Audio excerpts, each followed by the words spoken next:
क्योंकि अगर शरीर से अलग होना है तो शरीर को लेकर के और इस शरीर के चीज़ों को लेकर के, जो भी चीज़ उसको बचाने के लिए, कपड़ा, घर, सैलरी, नौकरी, जो भी चीज़ उसको बचाने के लिए है, उसके प्रति हमें डिस्टर्बेंस नहीं होना चाहिए।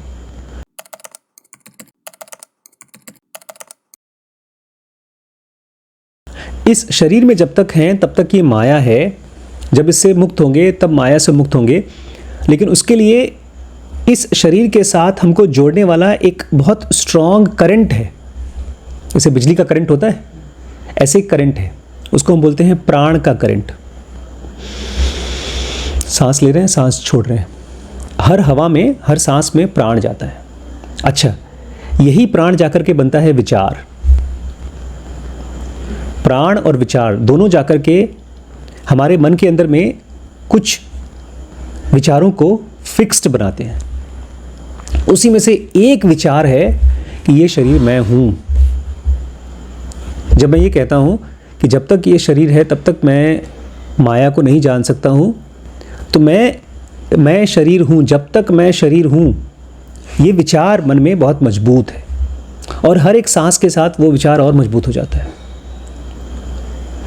इसलिए जब हम ये किताब को पढ़ रहे हैं, माया क्या है, तो उसकी विधि समझ रहे हैं कि दिन में चाहे 15-20 मिनट के लिए आप पूछें कि विचार किसको हो रहा है। ठीक है, ये शरीर को भी हो रहा है, ये मन को भी हो रहा है, लेकिन इसके अलावा क्या और कोई चीज़ हूँ? और उसके साथ में 2 सेकंड, 3 सेकंड, 10 सेकंड रहें।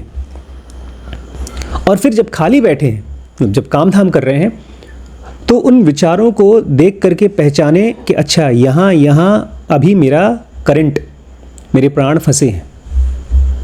कहते हैं ना, आदमी का प्राण उस चीज़ में फंसा है। किसी का पैसे में फंसता है, किसी का अपने बच्चों में प्राण फंसा होता है। हम लोगों का भी जिस चीज़ का विचार सबसे ज़्यादा आता है, जो चीज़ हमें सबसे ज़्यादा परेशान कर पाता है, उसी में हमारी प्राण फंसी है। उसी को पाने के लिए ये शरीर काम कर रहा है। तो बार बार अपने आप से यही पूछें, ये ज़ेनोगा में जो ड्रिफ्ट वॉचिंग है वो यही है कि किस तरफ मेरा विचार जा रहा है, कौन सी चीज़ है जो मुझे डिस्टर्ब कर पा रही है। क्योंकि अगर शरीर से अलग होना है तो शरीर को लेकर के और इस शरीर के चीज़ों को लेकर के, जो भी चीज़ इसको बचाने के लिए, कपड़ा, घर, सैलरी, नौकरी, जो भी चीज़ इसको बचाने के लिए है, उसके प्रति हमें डिस्टर्बेंस नहीं होना चाहिए। वो रहे या जाए, हम डिस्टर्ब नहीं होना चाहिए। हमारा मन मतलब हमारे प्राण और उसमें से बनने वाले विचार। प्राण एकदम सीमेंट, गारा, बालू, ईंट की तरह है। आया और बिल्डिंग बनी। एक बार बिल्डिंग बन जाती है तो उसकी उम्र होती है 10 साल, 20 साल, 50 साल। सीमेंट के मकान की कम से कम 50 साल उम्र होती है, अगर अच्छे से सीमेंट लगाया गया, तरी की गई है। फिर मुंबई में जो हमारा मकान है वो 60-70 साल पुराना है, तो उसको 2 बार रिपेयरिंग हो चुकी है। ऐसे ही हमारे मन में जो भी विचार चल रहे हैं, उसमें हमने सांस लिया और बड़े तरीके से बनते हैं। जब गुस्सा आता है तो एक दिमाग में एक मकान बन रहा है, विचारों का मकान। ये मेरा भाई है, वो मुझे भाई है और मुझे भाई की तरह ट्रीट नहीं करता, इज्जत नहीं देता। ये एक विचारों का मकान है। क्योंकि जब वो भाई है मेरा और मुझे इज्जत नहीं दे रहा है, इसका मतलब मैं तो यही हूँ। उस समय जब जो चीज़ डिस्टर्ब कर रही है, अपने आप को ये पूछना चाहिए, अच्छा ठीक है, ये भाई है, मुझे इज्जत नहीं दे रहा है, लेकिन ये विचार किसको हो रहा है?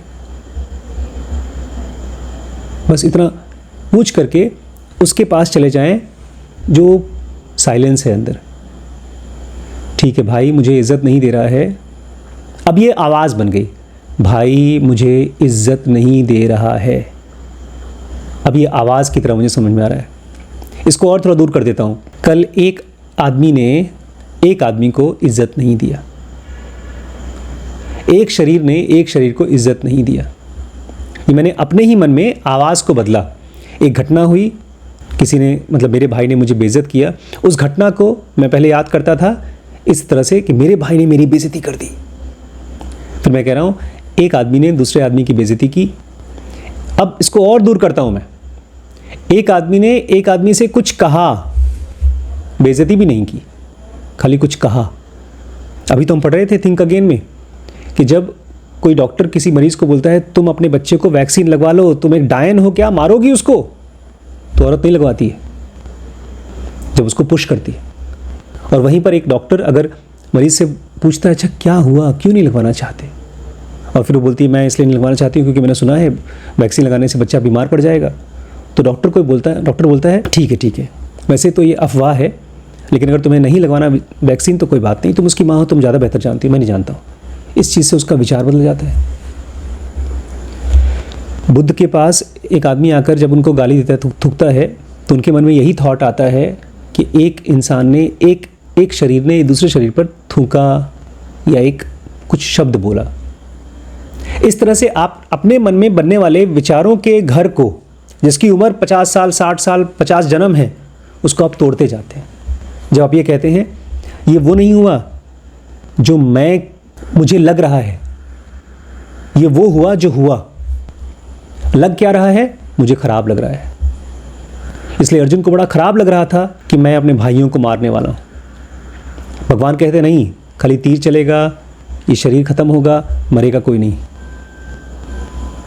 तो जब आप इस शरीर से मुक्त होना चाहते हैं तो इस शरीर में चलने वाले विचारों को शांत होना पड़ेगा, क्योंकि शरीर एक बड़ा सा चलने वाला जनरेटर है और विचार उसको चलाने वाला डीजल पेट्रोल है। हम लोग पेट्रोल तो डालते रहते हैं, जनरेटर चलता रहता है, बोलते हैं ये शरीर हम अलग ही नहीं हो पा रहे हैं। फिर किसी से बात हुई, या तो प्यार हुआ या तो गुस्सा आया, जनरेटर और तेज चल रहा है। इसी को माया बोलते हैं कि किसी भी चीज़ को लेकर के हमारे शरीर में और मन में खूब उत्तेजना आ जाती है। किसी को देख करके मन में अगर सेक्स की भावना आ रही है, प्यार की भावना आ रही है।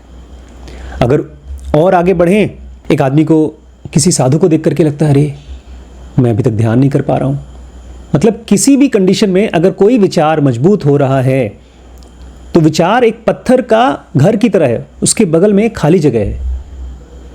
किसको हो रहा है, कहाँ पर यह आवाज़ आ रही है। जैसे अगर मैं बोल रहा हूँ कुछ तो ये आवाज़ इस कमरे में हो रही है, और कमरे की खाली जगह की ये ताकत है, मैं कितना भी बोलूँ जब चुप हो जाऊँगा तो आवाज़ गायब, शांत। आवाज़ को ये कमरा, ये खाली जगह एब्जॉर्व कर लेता है। ऐसे ही मन में विचार चले, और अगर मैंने ये पूछा कि विचार किसको हो रहा है, तो मन के अंदर का खाली जगह उसको शांत करा देगा, एब्जॉर्व कर लेगा, सोख लेगा उस विचार को। तो शरीर से अलग होने के लिए विचारों से हट करके अपने आप को बार बार वहाँ जाना होगा जिसको विचार हो रहा है, वो साइलेंस है। एक तरह से हम विचारों से जब डिटैच होंगे तो एक टाइम पर विचार बहुत शांत हो जाएंगे, हम शरीर से भी डिटैच हो जाएंगे। ये तरीका है शरीर से अलग होने का। लेकिन अगर 2 साल से इस चीज़ पर काम कर रहे हैं और 2 साल बाद फिर कोई ऐसी चीज़ आ गई जो मुझे डिस्टर्ब कर रही है, इसका मतलब अभी भी कोई बहुत पुराना मकान, कोई पुराना कमरा है, घर तोड़ रहा हूँ, पूरा घर साफ कर दिया मैंने, लेकिन फिर अंदर से एक ईंट दिखाई दे रही है। इसका मतलब ये नीचे तक नींव बनी हुई है, नीचे गुफाएं हैं, सुरंगें हैं, उसको भी तोड़ना होगा। ये विचारों की सुरंगें हैं। हम जितना दिखते हैं ऊपर ऊपर, उससे गहरे हैं अंदर, और प्लस बनता रहता है। रोज़ एक फ्लोर बनाते रहते हैं अपना। जब हम ये प्लान करते हैं यार ज़िंदगी में कुछ कर नहीं पाए, मौका नहीं मिला, तो हम अपने आप को ये भी बोल रहे हैं मौका मिलेगा तो करेंगे और कुछ करके दिखाएंगे। इसलिए जब अश्वत्थामा ने एक बच्चे को मारा जो पैदा नहीं हुआ था, तो उसने अपना अगले 6000 साल क्रिएट कर दिया, क्योंकि उसके हिसाब से वो इस ब्रह्मांड से अलग कुछ है, वो बच्चा अलग कुछ है, कृष्ण ने गलत किया, ये सब चीज़ों को वो सच मान रहा है जो कि बदलने वाला है। तो उसने 6000 साल बाद का अपना बना दिया, शरीर बना दिया। अगर वो सोच रहा है तो विचार चले, शरीर रहेगा। इस जनरेटर को बंद करना है तो पेट्रोल धीमे धीमे जो है उसको ख़त्म होने दो, डीजल जो है जनरेटर में उसको ख़त्म हो जाने दो, नया मत डालो। नया नहीं डालने का मतलब बार बार जब कोई विचार आए तो यहाँ चले जाओ, अच्छा ठीक है हो किसको रहा है, किसको हो रहा है। और जो विचार सबसे ज़्यादा आपको डिस्टर्ब करे, इमोशंस को हिला दे, वही है आपका गलत आइडेंटिफिकेशन, गलत चीज़ के साथ अपने आप को जोड़ना कि ये मैं हूं। जो चीज़ आपकी सबसे ज़्यादा तौहीन कर सके, बेइज्जत कर सके, बेइज्जती कर सके, वहीं आप फंसे हैं। जो चीज़ आपको सबसे ज़्यादा दुखी कर सके। एक औरत बहुत प्यार करती थी, किसी को बहुत प्यार करती थी, औरत नहीं थी, बच्ची थी, उसके साथ भाग गई। पाप उसका बहुत खोजा खाजा नहीं मिला। बाद में अपने वापस आना चाहती थी, जब बच्चा हुआ तो वापस आना चाहती थी। 2 बच्चे हो गए, उसके पति ने उसको वापस लाने की कोशिश की, रास्ते में उसका 2 बच्चे मर गए, पति भी मर गया। एक बड़ा कहानी है, बहुत जो लोग बताते हैं, बोलते हैं नदी में डूब के मर गया, ये ऐसे हो गया वैसे हो गया, बट मर गया। डिलीवरी करते करते मर गई, मतलब वो बच्चे मर गए। रोते रोते बुद्ध के पास पहुंची। बुद्ध ने उसको पहले कपड़ा वपड़ा दिया। माँ बाप भी घर के अंदर नहीं रह रहे थे, उसके माँ बाप भी मर गए थे। अच्छा। एक्सीडेंट में माँ बाप भी मर गए। बेचारी को जो भी सबसे बड़ा दुख हो सकता था वो सब उसने झेल लिया, और जब उनके पास पहुंची तो पागल जैसी हो गई थी, क्योंकि उसी एक ही 2 दिन के अंदर में उसके माँ बाप, भाई सब मर गए, पति मर गया, एक बच्चा जो था वो मर गया, और एक और बच्चा जो था गर्भ में वो भी मर गया, जो पैदा हुआ मर गया। अब वो पागल हो गई औरत। तो बुद्ध ने दिखाया उसको, बताया कि ये सब चीज़ें दुख का कारण है, यहाँ पर तुम बंधी हो। फिर उसने साधना किया और साध्वी बनी, वो बुद्ध की भिक्षु बनी, ध्यानी बनी। तो अपने आप को बार बार यही वहाँ से लाना पड़ेगा जिसके साथ मैं बंधा हुआ हूँ। जो चीज़ मुझे दुख दे रहा है वही मेरा अहंकार है, वही मेरा ईगो है, उसी की वजह से मैं शरीर में हूँ। कभी आपके साथ ऐसा हुआ है कि आपने, मेरे साथ तो बचपन में हुआ था, काफ़ी टाइम तक हुआ। हम लोगों के ढेर सारे कपड़े होते हैं, उसमें से कुछ कपड़े फेवरेट होते हैं। फेवरेट, उसकी फिटिंग बड़ी अच्छी होती है, होता है ऐसा, तो वो हमारा अहंकार है। उसी कपड़े की वजह से हम अपने शरीर में फंसे हुए, क्योंकि जब वो कपड़ा गायब हो जाता है तो डिस्टर्ब हो जाते हैं। ऐसे ही लोग फेवरेट हैं, और हमारा सबसे फेवरेट हम ये शरीर है। लेकिन इसको फेवरेट बनाने का जो मशीन है वो विचार है। अगर विचार घूमा और उस विचार में भी चलने वाली चालाकियाँ, अच्छा इसने मेरे साथ ये किया तब मैं इसके साथ ये करूँगा, इसका मतलब आप अभी भी इस माया को, जो है तो झूठ, उसी माया के खेल को आप और कॉम्प्लेक्स कर रहे हैं और खेल रहे हैं। यही तो पांडवों के साथ हुआ कि अगर कृष्ण की बात सुनते तो ये सब लड़ाई झगड़ा करने नहीं पड़ता, वो ध्यान करते, लेकिन वो जुआ खेले। जुआ खेले मतलब मुझे ये चाहिए ताकत से।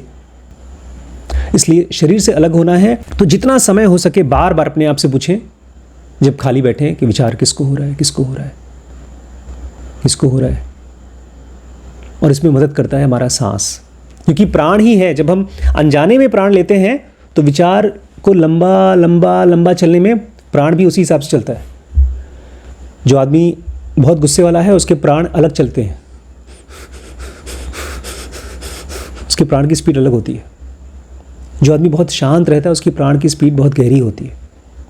इसलिए बुद्ध जैसे लोग जितनी सांस हो सकती है लंबी गहरी करते हैं। मैं अपनी वीडियो जब बनाता हूँ तो अगर मैं लंबी गहरी सांस लेता रहता हूँ तो गहरे वीडियोस बनते हैं। उथली सांस होती है तो अंदर से समझ नहीं आती क्या बोलूँ, पर पढ़ना पड़ता है। सांस मदद करती है विचारों को शांत होने में और गहराई में जाने में। विचार सूत्र है, विचार पेट्रोल है जो इस शरीर को जिंदा रखता है। मरने के बाद भी विचार खत्म नहीं होता। वही तो हम देख रहे हैं कि मरने के बाद आत्मा कहाँ जाती है, दूसरे दुनिया में। वहाँ पर विचार चलते रहते हैं कि ये मेरे अंकल चार्ली हैं, वो मेरे गुरुजी हैं, ये देखो कितना अच्छा बर्फ़ का पैलेस बना हुआ है, यहाँ पर लाइट दिख रही है, गुफा दिख रही है। ये सब विचार हैं। अगर आप शांत रह सके, एक विचार आया, फिर आप 2 सेकंड 3 सेकंड शांत रहे, धीरे धीरे आपको विचारों की लत खत्म हो जाएगी। लत समझते हैं ना, नशा। कुछ लोगों को शराब का नशा होता है, गुटखे का नशा होता है। 100% लोगों का विचार का नशा होता है। ये तो ऐसा नशा है जो पता भी नहीं कि विचार का नशा है, बस चल रहा है। इस पूरी सीरीज़ को देखने के लिए दोस्तों आप dkbrains.com में कॉन्शियस इमोर्टैलिटी वो चेकआउट करिए। जैड वाले कोर्स में है, ज़ेनोगा वाले कोर्स में है, चेकआउट कर सकते हैं। ठीक है।